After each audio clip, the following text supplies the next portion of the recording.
there, Rachel Scott McDaniel here, and I am so thrilled to be here for Wednesday's excerpt. A big thank you to Tony Shiloh for having me.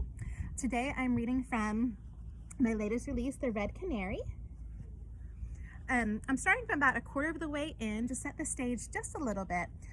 Vera, my main character, witnesses a murder, and for her protection, Sergeant McDaniel is charged with her protection to keep her safe because she is the sole witness to the crime.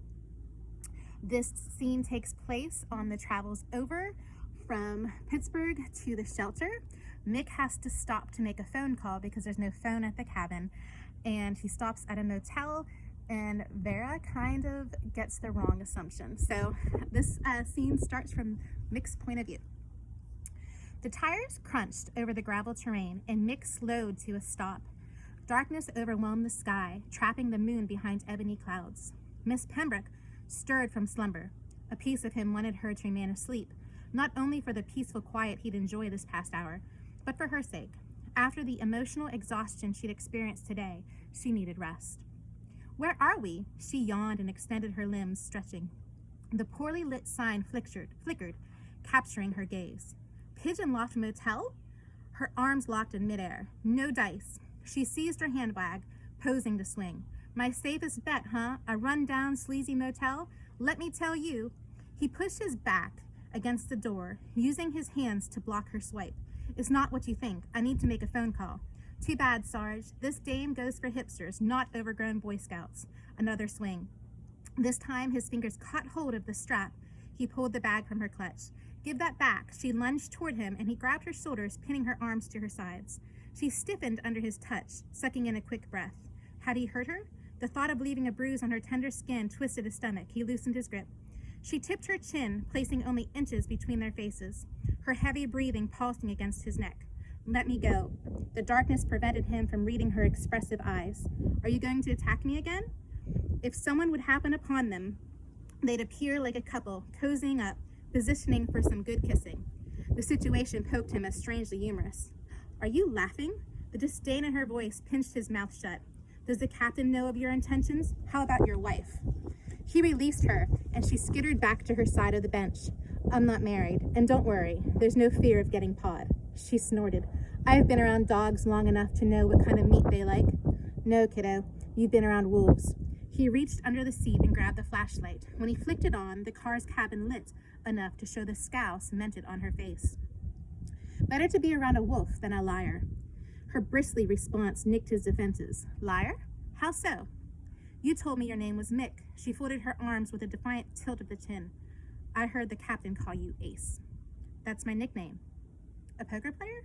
He nodded, and her eyes shifted from scrutiny to surprise, a palpable contrast capturing his stare longer than he'd like. Her gaze latched on his. "You're not a hustler, are you?" Hardly, though he'd won his fair share of bets in high school and college. Just happened to best the captain a time or two. "Tell me, Sarge, why were you there?" "Where?" She rolled her eyes with a huff. "At the Kelly Club. Since you obviously don't like the rowdy bunch in my circle, how come you were there?" Silence pricked the air, along with Miss Pembroke's thorny glare. He cleared his throat. "Someone encouraged me to check it out. Not exactly a lie.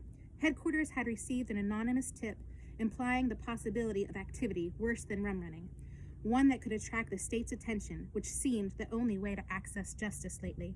Since Mick was the sergeant of investigations, plus the only officer the captain could trust, it was his assignment." "What's this?" She pulled his jacket from the floor in front of her.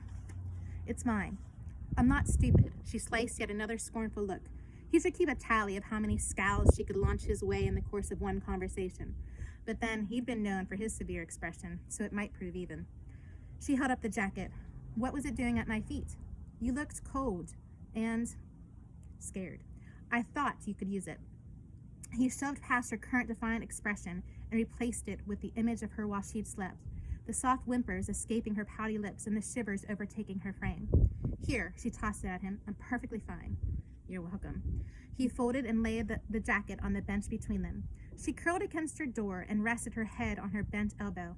Compassion gentled his voice. "Listen, Miss Pembroke, you've been through a lot over the past 24 hours. I understand why you're guarded." She didn't move.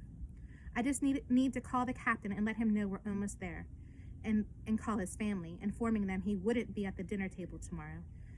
He kept his lips tight, smothering the frown and restraining the rising groan. He'd exchanged his vacation to the mountains for a trip to the forest, his parents for a mystery woman with captivating eyes and a fiery temper. Following orders had landed him a headache. Thank you so much for joining me, and I hope you've enjoyed this little excerpt of the Red Canary.